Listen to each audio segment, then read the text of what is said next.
좋으신 주님을 찬양합니다. 우리 좌우 앞되는 분들과 인사를 나눕니다. 반갑습니다. 환영합니다. 축복합니다. 예, 오늘도 새날을 허락하신 주님께 감사드리며 주님 전에 오르신 여러분들 가운데 한량없는 은혜와 주님의 사랑이 넘치시기를 축복합니다.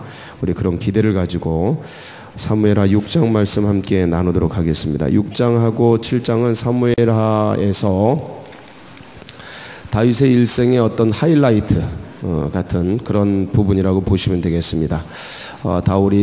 다윗이 사모하고 사모했던 그 하나님의 전이죠. 법궤, 하나님의 전, 그리고 그것을 짓고자 하는 그런 마음을 주님께 드렸을 때 하나님께서 다윗 언약을 허락해 주시는 이 두 장면은 다윗을 정말 빛나게 하는 그런 하이라이트입니다. 그래서 오늘 이 다윗의 일생의 가장 아름다운 모습들, 멋진 모습들을 한번 살펴보면서 어떻게 다윗이 그 마음을 하나님께 드렸는가, 그리고 하나님은 어떻게 다윗의 일생을 축복했는가를 보면서 우리 오늘과 내일 함께 은혜를 받도록 하겠습니다. 남북 간의 내란이 이제 종식이 됐죠. 오랜 세월 동안의 대치 국면을 끝내고 드디어 북이스라엘 사울 왕가가 다스리던 북이스라엘과 남유다, 다윗이 다스리는 남유다가 드디어 통합이 됐습니다. 내란이 종식이 됐어요. 같은 민족끼리 나누어서 싸우던 길고 긴 내란이 이제 끝나게 된 겁니다. 이제 다윗 왕국이 안정되게 이제 건설이 되기 시작했죠. 근데 그것을 가만히 보지 못하고 주위에 있던 블레셋, 아주 옆구리에 가시 같은 존재죠. 이 블레셋 군대가 쳐들어왔습니다. 연거푸 2번이나. 그래서 다윗과 골리앗 그때 당했던, 아마도 그 골리앗이 당했던, 블레셋이 당했던 그 어떤 철천지 원수 같은 그런 생각들이 있었을 겁니다. 블레셋은 복수하는 겸 올라왔는데 2번 다 박살이 납니다. 다시는 다윗 때 쳐들어올 생각을 못하죠. 그래서 이제 블레셋과의 2번의 전쟁도 승리를 이끌고, 그리고 이제 헤브론에 있던, 남유다 중심의 헤브론에 있던, 지금으로 말하면 저 대전에 있던 이런 소리입니다. 저 밑에 있는 그 성을 이제 중간 지역으로 이제 서울로 끌고 올라옵니다. 예루살렘 성을 정복하고 여부스 민족이 그렇게 차지하고 있었던 여부스 성이죠. 그것을 예루살렘 성으로 이제 차지하고 수도를 이전하게 됩니다. 헤브론에서 이 예루살렘으로 수도를 이전하고 이제 왕권이 강화시키고 왕국을 안정시키죠. 그리고 딱 이제 모든 체제가 정리가 되고 제일 먼저 한 일이 뭐냐? 다윗 가슴에 뭐가 있었냐면 여호와의 궤, 하나님의 전. 그러니까 여호와의 궤가 있는 곳이 하나님의 전이잖아요. 이 건물이 하나님의 전이 아니고 이 여호와의 궤라는 것은 하나님의 임재를 말하는 거예요. 하나님의 임재. 하나님의 임재. 구약에는 그런 개념이 있었어요. 구약에는 혈통으로, 그다음 어떤 지역, 어떤 이런 성전, 이런 개념이 아직 계시가 열리지 않았으니까, 아직 미숙하니까, 영적인 미숙함이죠. 계시적인 미숙함이 발전이 안 됐고, 아직은 그때가 안 와가지고 혈통을 통해서 이런 복음이, 하나님 나라가 계대가 되고 전승이 되고, 이런 어떤 성전이나 어떤 이런 곳 지역에 하나님의 임재, 가나안 지역, 법궤가 있는 그 곳, 이런 장소적 개념, 날짜적 개념, 주일, 안식일, 이런 날짜적 개념, 지역적 개념, 혈통적 개념, 이런 것을 통해서 하나님의 나라, 하나님의 말씀이 전승이 되고 계대가 되고 이어지는 그런 식으로 이해를 했어요. 구약에는 아직 그 하나님의 계시가 다 확 열리지 않았기 때문에. 이제 우리는 알죠. 그게 전부 그림자였고 실체인 예수 그리스도 안에서 믿음을 가지고 하나님 나라의 그 영광을 보고 은혜를 누리는 것으로. 그래서 이제 어떤 장소적 개념이 아니고 인격적 개념. 그래서 그리스도 예수를 믿음으로, 십자가의 도를 믿음으로 내 안에 성령께서 내주하시는 법궤가 되는, 인간이 성전되고 법궤가 되어지는. 그렇다고 개개인이 교회다, 개개인이 성전이다, 이런 소리가 아니고 성전의 일부가 돼서 공동체 안에 성령이 임하시고 공동체 안에 교회가 되는, 두세 사람이 모인 것에, 내 이름으로 모인 것에, 예수 그리스도의 이름으로 모인 것에, 거기에 내가 좌정하고 임재하는, 그러니까 그런 공동체 안에 이제 교회가 되는 성령이 임하시는 그것을 우리는 알죠. 계시가 다 열렸기 때문에 예수 안에. 근데 아직 이때는 BC 1000년 전인 거예요. 아직 한참 그런 계시가 멀었던 때죠. 그러니까 이제 그림자를 붙들고 그게 이제 실체인 줄 알고 살아가는데, 점진적인 과정 안에서 굉장히 소중히 생각했죠. 그것들을. 그게 맞습니다. 언약, 그 다음에 그 율법, 성전, 궤, 이런 거 굉장히 소중히 생각해요. 그러니까 거기에 마음을 두는 자, 구약에는 그래서 거기에 마음을 두는 자, 거기 하나님이 복을 붓는 거예요. 은혜를 붓는 거예요. 근데 이제 그러한 과정 속에서 다윗이 이제 모든 내란을 종식하고 수도를 이전하고 제일 먼저 한 일, 그게 뭐냐 이거예요. 하나님의 법궤를 가지고 오는 거예요. 어디로요? 수도인 이스라엘, 예루살렘으로. 성전을 이제 새롭게 하는 거죠. 그 이제 오늘 법궤를 가져오고 내일 성전 지을 생각을 해요. 하나님 거기에 엄청난 기름 부음을 붓죠. 그 마음 가운데, 그러니까 이게 이제 그 마음을 먹었다는 게 뭐냐면, 베드로가 주는 그리스도시요 살아계신 하나님의 아들이십니다라는 고백을 한 거랑 똑같은 거예요. 다윗이 나는 이렇게 백향목 궁에 있는데 여호와의 주는 저 들에서 저러고 있구나. 천막 속에서 저러고 있고, 그 하나님의 전을 짓고자 하는 그 마음, 그게 이제 지금 신약적으로 말하면 베드로의 고백과 같은 거예요. 거기에 교회를 세우죠. 이 다윗의 그 마음 가운데 성전을 세우죠. 그러니까 이 하나님의 교회를 향한 다윗의 그 마음이 뭐냐는 거예요. 그 마음 굉장히 하나님을 향한 사랑이죠. 전쟁 중에서도 왕국을 정리하고 안정하고, 마음이 어디로 가요? 그 전쟁통에도 주님을 묻고 듣고 순종하면서 갔던 이 다윗이 그 마음이 거기, 이게 쉽지가 않습니다, 여러분. 이 마음이 쉽지가 않아요.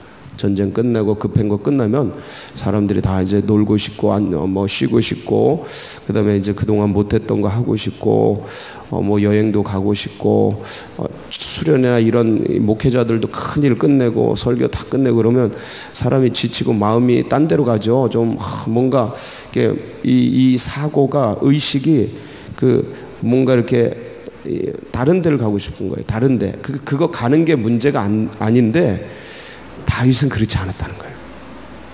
그게 더 중요한 거예요.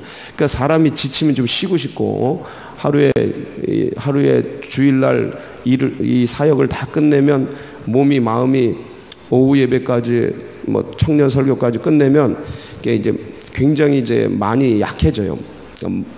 마음은 원치는 않지만 몸이 약해져요. 지치는 거죠. 그러면 좀 어딘가에 가서 혼자 쉬고 싶은 생각이 절로 들어요. 뭔가 의식을 그냥 딴 곳에 두고 싶은 거죠. 근데 다윗은 안 그런 거예요. 다윗은 이게 제일 부러운 지점이에요. 제가 다윗의 이 영성이 제일 부러운 지점. 어떻게 그럴 수? 그 지치면 좀 딴 데 가서 이렇게 의식을 딴 데 좀, 여기에 이제 그만 신경 쓰고 이게 딴 데 신경 이렇게 놓이고 싶은 거예요. 근데 이러한 상황 속에서 다윗은 하나님의 전, 이 법궤 이러는 거예요. 제일 부러운 영성. 여호와의 전에 문지기가 돼서라도 있고 싶어하는 이 영성, 사모해요. 나는 이게 왜 안 될까? 나는 왜 이게 사모합니다. 여러분들 같이 사모하시기 바랍니다. 그래가지고 이제 3만 명을 뽑습니다. 이스라엘에서 전쟁 끝냈는데 다 지쳤는데도 거기 다시 3만 명을 뽑아가지고 어디로 가기 시작해요? 바알레 유다로 올라갑니다. 바알레 유다로 올라가서 뭐하러 가요? 하나님의 궤를 가져오려고. 만군의 여호와의 하나님의 궤를 가져. 자, 그러고 나서 이제 뭐로 가져옵니까? 3절 한번 볼까요? 3절 시작. 그들이 하나님의 궤를 새 수레에 싣고 산에 있는 아비나답의 집에 나오는데 아비나답의 아들 우사와 아요가 그 새 수레를 모니라. 아유, 정성을 다해서 하나님의 궤를 모시고 오는데 정성을 다해서 수레를, 깨끗한 새 수레를 제작해가지고 그리고 거기에다 실어가지고 이제 아비나답의 집에서 내려오는 거예요. 왜 여호와의 궤가 아비나답의 집에 이 산 속에 있게 됐느냐? 이게 사연이 있죠. 기억나시는지 모르겠어요. 엘리 제사장 때에 이것도 블레셋과의 전쟁이었어요. 박살이 나죠. 그때 여러 차례 싸웠는데 계속 박살이 나요. 그래서 야, 여호와의 궤가 있으면 승리할지 모르겠다. 그리고 이 여호와의 궤를 아벡 전투에 가지고 나갑니다. 거기서 근데 또 박살이 나죠. 그래서 여호와의 궤를 블레셋에 뺏겨요. 기억나시죠? 그래가지고 이 블레셋에 여호와의 궤가 갔는데 다곤의 신전에 넣었는데 그 사연들 뭐 다곤 신전이 넘어지고 쓰러지고 그 앞에 머리통을 꼬꾸라지고 손발이 잘리고 가는 곳마다 전염병이 돌고 아이고 우리 못 살겠다 이거 여호와의 궤 빨리 돌려보내라 그래가지고 이제 돌려보내가지고 이러다가 있다가 아이고 이게 이스라엘로 들어왔는데 이게 뭔가 하고 봤다가 막 많은 사람들이 이스라엘 백성들이 죽어나가잖아요. 여호와의 궤를 함부로 손대고 제사장 외에는 손대는 거 아닙니다. 보면 죽는 거죠. 이거 그래가지고 그런 것들을 경홀히 여겨가지고 이제 그렇게 큰 일을 당해가지고 야 이거 큰일 나겠다 안 되겠다 그래가지고 아비나답의 산속에다가 이제 갔다가 놓죠. 그렇게 예루살렘을 이게 이스라엘 성전을 떠나서 그렇게 떠돈 지 70년이 된 거예요. 70년 만에 이제 돌아오는 거예요. 그래가지고 너무너무 귀한 거예요. 아비나답의 집에서 새수레를 가지고 막 나온. 그래가지고 이제 오는데 문제는 뭐냐면 소가 갑자기 놀래가지고 막 뛰기 시작한 거예요. 그래서 아효가 그것을 우사가 그것을 야 그걸 잡으려고 야 이거 흔들리면 여호와의 궤가 떨어진다. 잡다가 이 궤에 확 눌려가지고 죽게 되죠. 죽게 되죠. 이게 완전 축제가 이제 망한 거예요. 그래서 다윗이 야 이거 가져오는 게 아닌가 보다. 여호와를 두려워해서 이거 안 되겠다. 도로 이제 딴 데에다 갖다 놓는데 오벳 에돔의 집에 이제 갖다 둡니다. 석 달이 지났어요. 석 달이 지났는데 이 오벳 에돔의 집에 큰 축복과 은혜가 내리는 거예요. 야 하나님의 진노가 풀렸나 보다.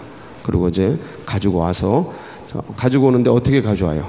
12절 보면 왕께 알리니까 오벳 에돔의 집에 모든 소유에 복을 주셨다고 하니까 다윗이 가서 하나님의 궤를 기쁨으로 어떻게 하고 메고 이제 올라옵니다. 오벳 에돔의 집에서 다윗성으로 올라갈새 자 13절 같이 걷습니다. 시작. 여호와의 궤를 맨 사람들이 6걸음을 가매 다윗이 소와 살찐 송아지를 제사를 드리고 그러니까 6걸음 뛰고 예배드리고 제사 드리고 그러니까 궤를 맨 거에 궤를 메고 6걸음 뛰면 제사드리고 그러면서 이제 오는 거예요. 그리고 그 앞에서 너무 좋아가지고 다윗이 이제 앞에서 쓴 거죠.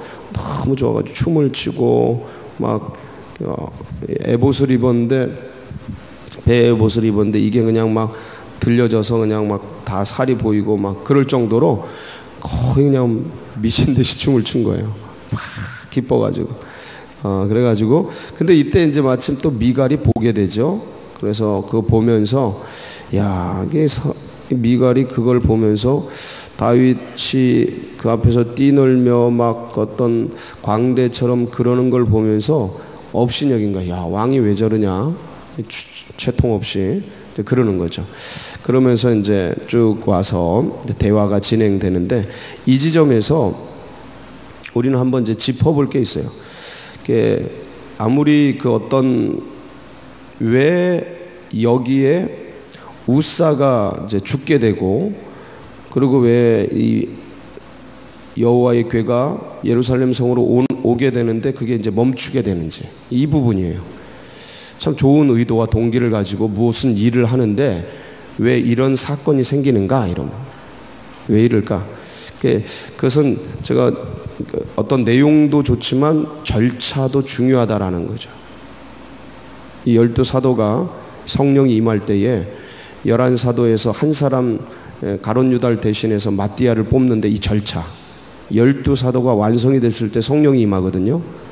신약 보면 오순절에 12사도는 12지파를 대신하는 거거든요. 구약적 개념을 신약적에서는 12사도가 대신하는 거거든요. 한 지파가 골이 난 거죠. 그것을 마띠아를 제비 뽑아서 가담을 하고 그 다음에 성령이 임해요.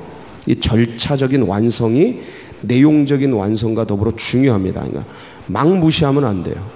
그러니까 내가 뭐 동기가 선하다고 그냥 절차 무시하고 그냥 막 하면 공동체가 파괴돼요. 둘이 같이 할 때는 둘이 할 때는 뭐 그냥 같이 둘이니까 서로 뭐 편안하게 할 수 있지만 공동체는 그렇게 하면 안 돼요. 공동체는 절차가 있어요. 제가 아무리 좋은 동기를 가지고 뭐 나라를 민족을 위한 좋은 생각을 가지고 있다고 해서 갑자기 뛰어들어가서 청와대에 뛰어들어가서 대통령을 한 번에 탁 만나서는 돼야 안 돼요. 그럼 위험한 거예요, 대통령. 누구나 그러게? 그럼 대통령 어떻게 될까요? 간첩이 들어가서 죽이게? 그렇게 되는 게 아니고요. 절차를 따라야 돼요. 절차를. 왜 여기서 문제가 뭐냐, 다윗이. 여러분, 여호와의 법궤는 누가 옮깁니까? 기억나세요? 출애굽기? 고핫 자손이 옮겨요. 레위족 고핫 자손. 여기는 이 레위족도 아니고 고핫 자손도 아닌 거예요. 그리고 어떻게 옮겨요? 옮길 때 레위족 고핫 자손이 어깨에 메고 옮깁니다. 어깨에 메고 옮겨요. 근데 여긴 새 수레에 싣고 옮기죠. 그러니까 이게 절차적으로 문제가 되는 거예요. 그러니까 이스라엘에는 왕권보다 더 높은 게 뭐냐면 이 법이었어요. 율법에 정확하게 이게 다 기록이 돼 있어요. 절차적인 하자가 생긴 거죠. 그러니까 이것을 멈춘 거예요. 멈추고 이제 이런 일이 생기니까 사람이 죽어나가니까 아무리 축제를 해도요, 사람이 죽으면 그건 이제 망하는 거거든요. 아무리 잘 됐어도 저희 전도여행 나가면 예수전도단에 있을 때 전도여행 나간다고요. 애들도 전도여행 나가요. 킹스키즈 이런 애들도 3개월에서 6개월 정도 이렇게 나가는데 나갔다가 전도여행이 얼마나 아름답고 기쁘고 헌신적이고 좋은 일입니까? 근데 갔다가 그 간사들이 몽골에서 그 빠른 시냇물을 건너다가 휩쓸려서 애들 구하다가 죽었어요. 2사람이나 간사가. 실제 있었던 일입니다. 얼마나 그 전도 여행이 끔찍한 일이 됐는지 그 뒤로 그 일 처리하느라고 저희 YM 예수전도단 전체가 얼마나 애를 먹었는지 몰라요. 이게 사람이 죽으면 뭐 아무리 좋은 거라도 그냥 끝인 거예요. 왜 이런 일이 생기냐? 절차적 하자가 생겼다. 그래서 다윗이 이제 이런 문제를 가지고 석 달간 무슨 고민을 했겠어요? 왜 이런 일이 생겼을까? 기도하면서 고민하지 않았겠습니까? 믿음의 백성들도 이런 거 배워야죠. 내가 아무리 동기가 좋아도 이게 막 하면 안 되는 거예요. 그래서 이제 생각을 하고, 그리고 이제 메고 오죠. 이제 사람이 메고 6걸음 걷고, 이제 6걸음 걷는다라는 건 맸다는 거죠. 6걸음 걷고, 그리고 이제 절차적으로 다 완성해서 이제 들어오게 되는 거예요. 그거 잊지 마세요. 동기가 좋아도, 동기가 순수해도 절차가 어그러지면 이 절차를 잘 밟아야 되고 질서를 잘 따라야 되고, 이런 것들을 이게 성숙한 그리스도인들이에요. 내가 순수한데 뭐 어때? 그거는 그 본인의 세계 속에서 일어나는 일이에요. 그래서 전체적인 것들을 아우르려면, 그리고 우리는 개인적 신앙이 아니고 이제는 공동체적 신앙이잖아요. 교회라는 게 공동체 전체가 굴러가기 위해서는, 하나님 나라에서 성장하기 위해서는 나 개인적인 것이 아니고 전체가 같이 보고 갈 수 있는 기준들이 있어야 돼요. 이걸 법이라 그래요. 우리는 이제 신약적으로 이걸 사랑이라고 하죠. 구약에는 이게 율법이었던 거고, 신약에는 새 계명이 와서 이게 사랑이죠. 이 사랑의 법 안에, 은혜의 법 안에 같이 갈 수 있는 기준들이 있어야 돼요. 내 마음대로 막 하면 안 되죠. 같이 갈 수 있는 그런 것들, 절차를 잘 따라가는 거죠. 자, 그래가지고 이제 메고 이제 옵니다. 여기서 이제 하나 더 나눌 게 있는데, 메고 오는데 미갈이 그걸 보고, 다윗이 앞에서 춤추는 걸 보고 비난을 해요. 그를 업신여겨요. 16절. 그렇죠? 이제 사울 가문에서 자라난 이 미갈은 다윗의 이런 영성을 본 적이 없어요. 근엄한 사울은 예배 자체를 많이 안 드렸습니다. 여러분, 이렇게 우리가 말씀을 이렇게 잘 살펴보면 사울은 제사를, 예배 자체를 많이 안 드렸고, 그 다음에 아마 드렸어도 되게 아주 그러니까 조용한 그런 식으로 드렸던 것 같아요. 이 사울의 딸 미갈은 이 다윗의 영성 같은 이런 걸 경험한 적이 없는 거야. 막 박수치고 춤추고 일어나서 손들고 노래하고 하나님 앞에서 기뻐서 막 황홀경에 취하고 이게 그런 상태거든요. 약간 엑스타시 같은 개념이에요. 그러니까 조용하고 장로교적인 분위기에서 있었던 이 미갈은 도무지 그 성결교 계통에 난리치고 북치고 막 노래하고 춤추고 이거 도대체 이해가 안 가는 거야. 문화적인 차이인데 더 중요한, 문화적인 차이보다 더 중요한 건 뭐냐면 지금 다윗이 뭐에 미쳐 있는가, 뭐 때문에 저러는가에 대한 이해가 없는 거야. 이 여자가, 미갈이. 아주 좁은 세계관이죠. 신앙이 아주 낮은 신앙관인 거야. 그러니까 상대방이 어떤 그런 일들을 할 때 판단을 하는데 아이고 쓰레기구만 이러고 있는 거예요. 근데 그게 이 여자의 이 사고가 하나님이 보시기에는 틀린 거예요. 그렇게 판단할 게 아니고, 다윗이 판단받을 게 아니고 미갈이 판단받아야 되는 영역인 거예요. 근데 없인 여기는 거, 우습게 여기는 거야. 뭐 저런, 야 왕이 왜 저래 저거, 야 리더가 왜 저래 저거, 야 목사가 왜 저렇게 채통 없이 저래, 이런 분위기인 거예요. 그러니까 이게 왜 그러냐, 다양한 문화 속에서 오는 그런 건데, 중요한 건 다윗이 뭐에 미쳐 있느냐를 못 보는 거예요. 다윗은 뭐에 미쳐 있는 거예요?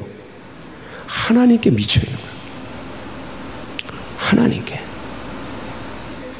하나님은 기쁜 거야 이게. 하나님은 당신을 위해 모든 걸 쏟아붓고 있는 왕권이든 그게 문제가 아니다. 하나님 앞에선 모두가 동일하다.